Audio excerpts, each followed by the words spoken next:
Percentage बहुत easy हो जाए, बहुत आसान हो जाए, तो इसके लिए परसेंटेज के कुछ बातों पे आपको विशेष ध्यान देना होगा, जो हम आपको सबसे पहले यही बातें बताएंगे। दोस्तों, अगर आप इस परसेंटेज के इस बेसिक पॉइंट को अगर आप समझ लेंगे, तो परसेंटेज कहीं भी लिखा हुआ हो, चाहे चैप्टर कुछ भी हो, कोई भी चैप्टर हो, प्रॉफिट लॉस हो, कंपाउंड इंटरेस्ट हो, सिंपल इंटरेस्ट हो, कोई भी चैप्टर हो, अगर परसेंटेज दिखाई दे, तो इस बेसिक बातें को अगर आप समझ लेंगे, फिर परसेंटेज आपके लिए बहुत इजी हो जाएगा। आप खुद दोस्तों इस वीडियो को अंत तक देखिए, आपको खुद सब कुछ समझ में आ जाएगा। दोस्तों, सबसे पहले परसेंटेज की इस बेसिक बातें को सबसे पहले समझिए। बहुत छोटा बात है, इसे आप जानते भी होंगे, समझते भी होंगे। दोस्तों समझिए, परसेंटेज से भिन्न में बदलना, इसे आप जानते हैं, लेकिन जानकारी आपको नहीं है कि इसका क्या इंपॉर्टेंस है, इसका क्या महत्व है, वह सभी बातें आपको समझ में आ जाएगा। दूसरी बात दोस्तों, भिन्न से प्रतिशत में बदलना, बस यही छोटी सी दो बातें हैं जिस पर आपको थोड़ा ध्यान देना है। पर मान लीजिए दोस्तों, कोई चीज लिखा हुआ है 4%, यानी 4% लिखा हुआ है, और इस 4% को कोई बोले कि इसे भिन्न में बदल दीजिए, तो 4% को जब हम भिन्न में बदलेंगे दोस्तों, 4% को जब हम भिन्न में बदलेंगे, तो यही ना कर सकते हैं, 4 का 4, ये परसेंटेज का मतलब ये बाई में आ जाएगा। यानी परसेंटेज से अगर भिन्न में बदल लेंगे, तो जो परसेंटेज जो 4 से 4 है तो 4 लिख देंगे, और 100 से क्या करेंगे, डिवाइड करेंगे। यही ना हुआ 4% का मतलब, 4% का मतलब ये 25 बार में आपका कट जाएगा, यानी यह हो गया 1/25 हो गया। यानी 4% का मतलब क्या होता है, 1/25, यानी 4% को जब हम भिन्न में बदले तो 1/25 आया। अब दोस्तों सवाल कैसे आता है, और यह आपके लिए क्यों इंपॉर्टेंट है, कैसे इंपॉर्टेंट है, इसे जरा समझ लीजिए। दोस्तों, बहुत लोग क्वेश्चन में पूछे जा सकते हैं कि 4% की हानि हुई या 4% का उसे प्रॉफिट हुआ, है कि नहीं, 4% का लॉस हुआ या 4% का प्रॉफिट हुआ। तो प्रॉफिट होने का मतलब दोस्तों यह हुआ, मान लीजिए कि 4% का उसे प्रॉफिट हो गया, क्या हुआ, प्रॉफिट हो गया। तो प्रॉफिट करने का मतलब, प्रॉफिट हुआ तो क्या करेंगे कि ये ऊपर और नीचे, ये 25 में 1 को जोड़ देंगे तो ये हो जाएगा 26/25 हो जाएगा। पहले समझिए, 4% का प्रॉफिट हुआ, इसका मतलब क्या हुआ कि जो इसका होल वैल्यू निकल कर आएगा 26/25 हुआ। समझिएगा, जो हम बात समझाना चाहते हैं उससे पर विशेष ध्यान दीजिएगा। यानी 4% का होल वैल्यू क्या हो गया, 26/25 हो गया। तो प्रॉफिट होने का मतलब यह हुआ दोस्तों कि वो 25 रुपया में वो चीज खरीदा है, और 26 रुपया में वो क्या कर दिया, उसे बेच दिया है, तभी तो उसे 4% का प्रॉफिट हुआ है कि नहीं। तो ये आपका सीपी हुआ, क्या हुआ, यह आपका सीपी हुआ, और यह आपका एसपी हो गया। यानी 25 रुपया में खरीद कर 26 रुपया में बेच दिया, तो 4% का उसे क्या हुआ, प्रॉफिट हुआ। तो इसे समझिए, और यही है दोस्तों 4% के होल वैल्यू का महत्व, जो आपको आगे बहुत ज्यादा हेल्प करेंगे बड़े बड़े प्रश्नों को सेकेंडों में सॉल्व करने के लिए। ये बातें तो आप लोग समझ लिए। अब मान लीजिए कि रहता कि 4% का उसे लॉस हो गया, उस व्यक्ति को क्या हो गया, 4% का लॉस हो गया। तो लॉस होने का मतलब क्या हुआ दोस्तों, सबसे पहले 4% का भिन्न बदलेंगे तो यह हो जाएगा 1/25। 4% को जब हम भिन्न बदलेंगे तो 1/25 हुआ। सवाल क्या है मेरे भाई, कि लॉस हो गया उसे, 4% क्या हो गया, उसे लॉस हो गया। तो लॉस हो गया यानी कि इसको घटा लेंगे, तो 25 में से 1 घटाएंगे तो कितना आएगा, 24, 24/25। ये हो गया 24/25। यानी कि 25 रुपया में खरीदा है, 24 रुपया में बेच रहा है, इसीलिए उसे 4% क्या हो गया, उसे हानि हो गया, लॉस हो गया। ठीक है, तो इस प्रकार दोस्तों अगर हम प्रतिशत से भिन्न में बदलेंगे और उसके होल वैल्यू को, परसेंटेज के होल वैल्यू को निकालेंगे, तो इस प्रकार आपको किसी भी प्रश्नों को सॉल्व करने में ज्यादा आपको आसानी होगा। यहां तक तो आपने समझ लिया। अब सवाल आता है भिन्न से प्रतिशत में बदलना। तो मान लीजिए कोई भिन्न है 1/20 है, कोई भिन्न लिखा हुआ है 1/20 और इसे बोला जाए कि आप इसे प्रतिशत में बदलिए। तो भिन्न से प्रतिशत में अगर बदलना हो दोस्तों तो 100 से क्या करते हैं, मल्टीप्लाई कर देते हैं। भिन्न को अगर प्रतिशत में बदलना है तो 100 से क्या कर देंगे, मल्टीप्लाई कर देंगे। तो यह हो जाएगा 20/5 से, यानी यह हो गया यह 5%। यानी 1/20 भिन्न में है और 5, इसी को जब हम प्रतिशत में बदले तो यह आ गया 5%। यानी 1/20 का मतलब होता है 5%। इस प्रकार दोस्तों आप कुछ भी लिखिए, 1/25 लिखिए, यह भिन्न में है और इसको जब प्रतिशत में हम बदलेंगे तो 100 से क्या कर देंगे मेरे भाई, मल्टीप्लाई कर देंगे। तो ये 25 चौका 100 यानी प्रतिशत में बदल गया, यानी 4 में 1 से गुना करिए, यह हो गया 4%। बस दोस्तों आपको यही समझना है, प्रतिशत से भिन्न में बदलना, भिन्न से प्रतिशत में बदलना। और ये कितना इंपॉर्टेंट होगा अगर आप इसे समझ लिए हैं।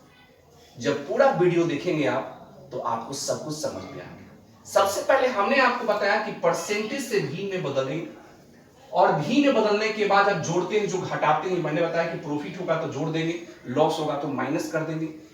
और ऊपर वाला जो, जैसे ये मान लीजिए कि 4% का लॉस हुआ तो 1/25 यानी 4% को जब मैंने भिन्न में बदला तो 1/25 आया।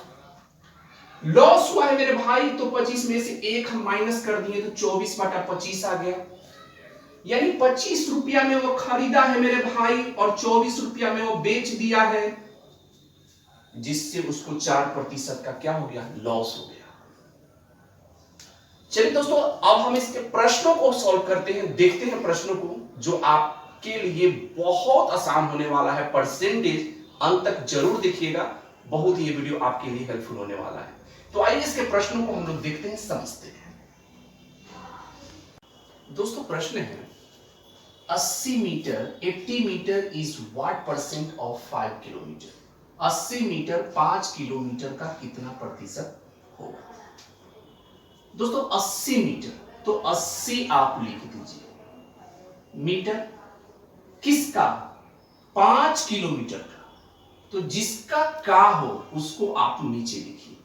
तो 5 किलोमीटर का कितना प्रतिशत होगा, यानी प्रतिशत में हमसे पूछ रहा है तो 100 से मल्टीप्लाई कर दीजिए।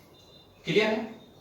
अब दोस्तों यहां एक बात देखिए, यह किलोमीटर में है और ऊपर क्या है, मीटर में। तो ये तो मान लीजिए कि मीटर में है तो इसे मीटर में छोड़ दीजिए। तो ये 5 किलोमीटर है। 5 किलोमीटर को मीटर में बदलने के लिए क्या करेंगे, 1000 से मल्टीप्लाई कर देंगे तो ये भी आपका मीटर में हो गया, इंटू 100। अब दोस्तों देखिए 2 शून्य से 2 शून्य कैंसिल हो गया, 1 शून्य से 1 शून्य कैंसिल हो गया, बच क्या गया 8/5।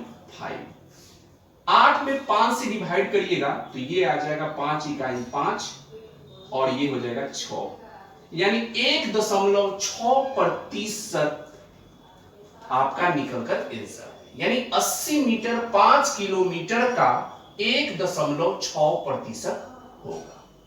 उम्मीद करता हूं दोस्तों कि यह प्रश्न आपको अच्छे ढंग से समझ में आ गया। अब दोस्तों यहां एक देखिए बात, 5 किलोमीटर को मीटर में बदलने के लिए हमने क्या किया था, 1000 से मल्टीप्लाई किया था। इसलिए क्योंकि ये किलोमीटर जो दोस्तों होता है वह 1000 मीटर के बराबर होता है। यहां तक क्लियर है।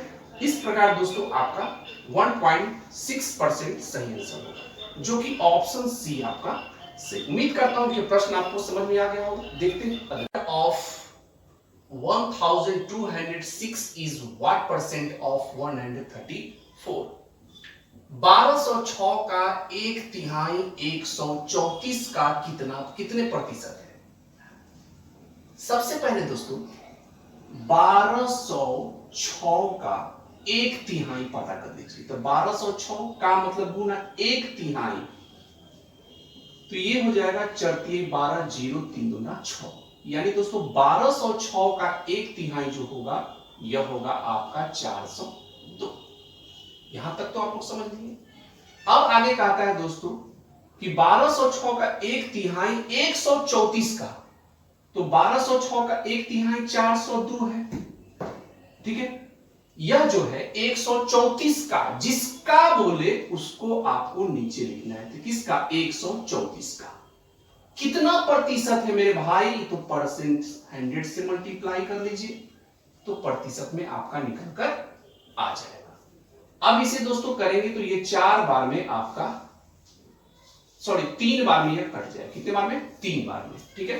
3 बार में कट गया, और 3 में 100 से मल्टीप्लाई करेंगे तो 3 into 100 जो हो जाएगा, यह हो जाएगा 300%। और यही आपका आंसर होगा, जो कि ऑप्शन सी है। उम्मीद करता हूं कि समझ में आ गया होगा। देखते हैं अगले प्रश्न को।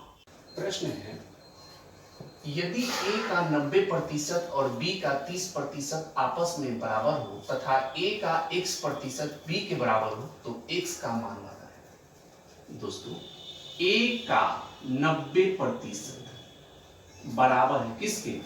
तो b का 30% के बराबर। बराबर के उधर और बराबर के इधर सब मल्टीप्लाई में है, तो प्रतिशत से प्रतिशत हम यहां काट देते हैं, 0 से 0 हम काट देते हैं, तो यहां आ जाएगा 9a और बराबर के उधर हो जाएगा आपका 3b। यहां तक क्लियर है? यह हो जाएगा a और ये बराबर उधर b है, तो b को आप नीचे ला दीजिए, तो ये 3 और ये 9 कहां आ जाएगा? ये आ जाएगा आपका नीचे। इस प्रकार ये 3 बार में कट जाएगा, तो ये हो गया 1/3। यानी दोस्तों a/b जो हो जाएगा, यह हो जाएगा 1/3। a के लिए 1 हो गया और b के लिए क्या हो गया? 3 हो गया। प्रश्न में कहता है दोस्तों, तथा a का x%, a के लिए क्या है? 1, तो 1 का x%, 1 का x% b के बराबर हो, तो b का वैल्यू कितना है? 3, तो b के लिए 3 लिख दिया मैंने। a के लिए क्या है? 1 और b के लिए क्या है? 3। तो प्रश्न में कहा है a का x%, a का वैल्यू क्या है? 1, a के लिए 1 है, तो 1 का x% बराबर है b के बराबर है, तो b का वैल्यू कितना है? b के लिए 3 है, तो x का मान हमसे पूछा जा रहा है। अब दोस्तों देखिए, 1 गुने x प्रतिशत का मतलब हुआ बाटा में 100 इक्वल टू 3। इस प्रकार दोस्तों क्रॉस मल्टीप्लिकेशन करेंगे तो ये हो जाएगा x इक्वल टू 100 में 3 से गुना करेंगे, यह हो जाएगा 300, यानी x का वैल्यू होगा 300, जो कि ऑप्शन सी आपका सही। उम्मीद करता हूं कि ये भी समझ में आपको आ गया। तो दोस्तों आज के लिए बस इतना ही, क्योंकि और भी प्रश्नों को अगर हम इस वीडियो में सॉल्व करेंगे तो बहुत लंबा चौड़ा वीडियो हो जाएगा। तो आज के लिए बस इतना ही। अगर समझ में आया है, जो मैंने आपको बेहतरीन कॉन्सेप्ट बताया, जो बेसिक बातें बताया, वो आपको समझ में आ गया है, तो चैनल को अभी तक आपने सब्सक्राइब नहीं किया है तो नीचे दिए गए सब्सक्राइब के ऑप्शन को क्लिक करके चैनल को सब्सक्राइब जरूर कर लें। अगले वीडियो में मिलेंगे दोस्तों, परसेंटेज को एक पर एक बेहतरीन से बेहतरीन प्रश्नों को हम आपको इजीली सेकंडों में सॉल्व करके हम आपको बताएंगे और दिखाएंगे। तब तक के लिए जय हिंद, वंदे मातरम।